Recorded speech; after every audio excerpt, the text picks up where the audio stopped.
السلام علیکم ورحمت الله وبرکاتو. ملګریو، نن مې یوه بله ویډیو راوړې. شاعر شعیب بجوړی ډېر حد یې کړی په شاعرۍ باندې، په اوسني ټیکټکرانو باندې، لایو پیسو ډالرو ګټلو باندې ډېره ښکلې شاعري کړې او ماشاءالله ماشاءالله زبردسته شاعري کړې. ملګریو، دا ویډیو رسه وکړو، ډېر حد یې په شاعرۍ کړی.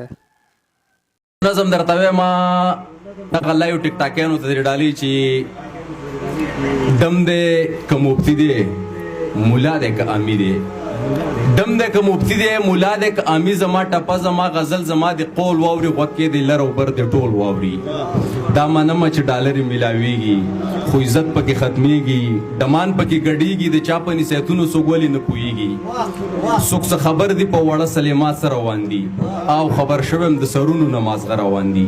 د کوپر په کردار کې انګریزانو نه پاخه روان دي، خلاص شو د ایمان آخرت ته پښتانه روان دي. دومره خوبي او خامین خو مشکل لکه پچا کې وي، ښه مستي او غلطین د ادم بچي عطا کې وي، خبرې مې ښې سختې دي خو شاتو نه به پاکې وي. په پښتنو کې پیدا شوي بړواګان یادوم، لر دي که د بره د لګان یادوم، زه درته د هند خبره نه کومه د خپل مسلمانان یادوم. بخښنه غواړم وایي که ګیم د بیلو، یا به درته خور ګډوم یا به راته خور ګډې، یا به درله لور درکم یا به راته مور ګډې، سترګې مې شلېدلي خاندان به دې په زور ګډې.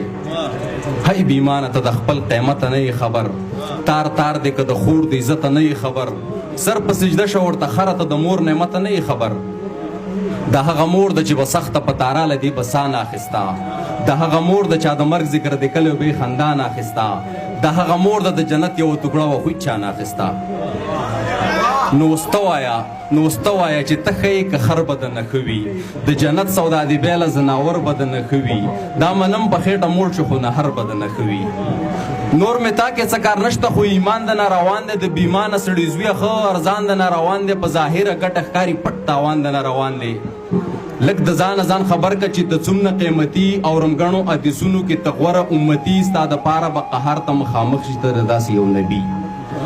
هی ستا کردار او د نبي دا دومره مینه زما توبه توبه، چغې د جنت او توی دي نه کله څه وینه زما توبه توبه، زه کاپیره په زړه توره په خوله سپینه زما توبه توبه.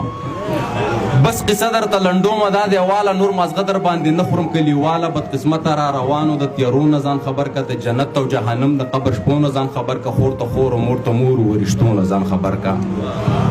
ته څه خبر یې او که نه یې زما مورې، بچو د عزت سلوبې وکړي او ته کورې، شعیب وایي بغیر له خدایه که بل چاته سجده جایز وی، دا سر به پروت ستا په پښو کې مورې. مننه.